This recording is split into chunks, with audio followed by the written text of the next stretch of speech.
안녕하세요. 이혜입니다. 오늘은 북토크 네 번째 시간으로 이기주 씨의 말의 품격에서 내용을 가져와 봤어요.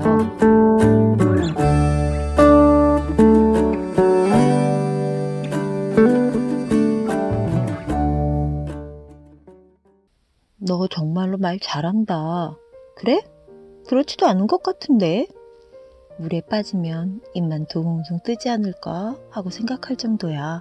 아니다. 어쩜 입이 제일 먼저 가라앉으려나? 물고기가 수다 떨어야 하니까?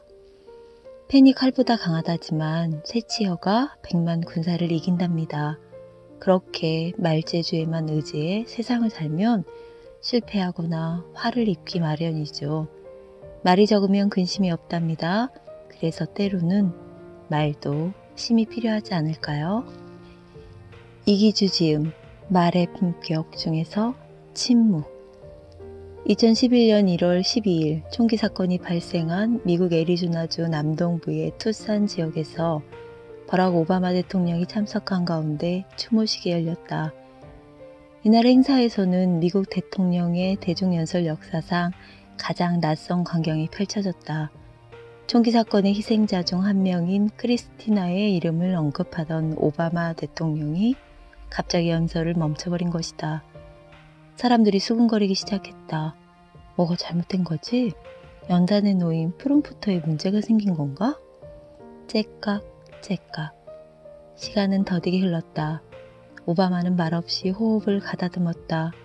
호흡과 호흡 사이에서 비통함과 안타까움이 뒤섞인 슬픔의 덩어리 같은 것이 밖으로 새어나오는 듯 했다. 오바마의 시선이 허공에 닿았다. 그는 닿을 수 없는 아득히 먼 공간을 쳐다보는 듯 했다. 오바마는 눈물을 삼키려는 듯 두 눈을 연신 깜빡였다. 북받치는 슬픔을 억누르며 감정을 추스르느라 차마 말을 잇지 못했다. 오바마의 어깨 쪽지가 흔들렸다. 51초의 정적이 흐른 뒤 오바마는 어금니를 굳게 깨물었다. 그리고 다시 연설을 이어나갔다. 그의 음성은 무거웠다.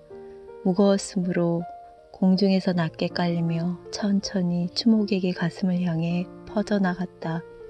말 그대로 51초 무언 연설이었다. 사람의 가슴으로 번져와 또렷하게 새겨지는 말은 쉽게 잊히지 않는 법이다.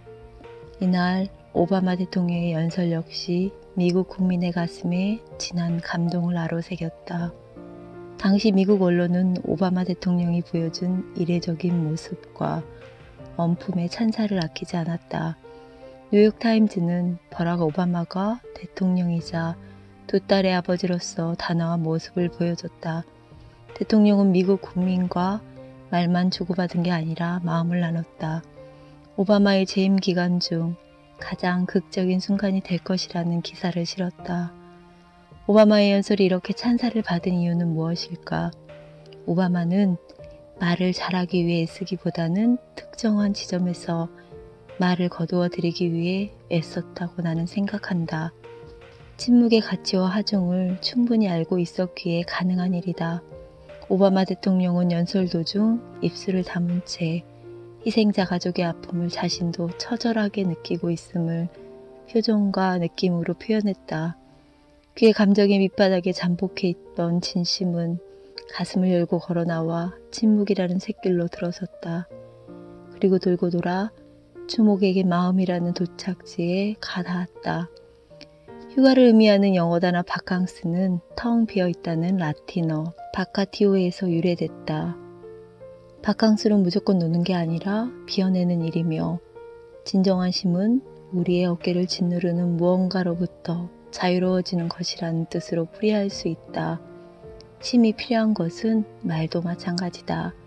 사람들에게 그럴싸한 말을 쉴 새 없이 쏟아내는 게 대수가 아니다. 중요한 것은 말을 잘하는 것이 아니라 적절한 때에 말을 거두고 진심으로 나눌 수 있느냐 하는 것이 아닐까? 숙성되지 못한 말은 오히려 침묵만 못하다.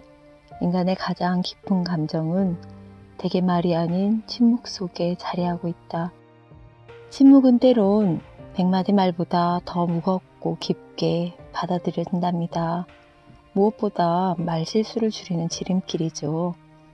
침묵이라는 언어를 잘 이용하여 상처가 될 말을 줄이면 그만큼 근심도 줄어들게 되겠지요. 오늘 나의 말에 잠시 쉼을 주면 어떨까요?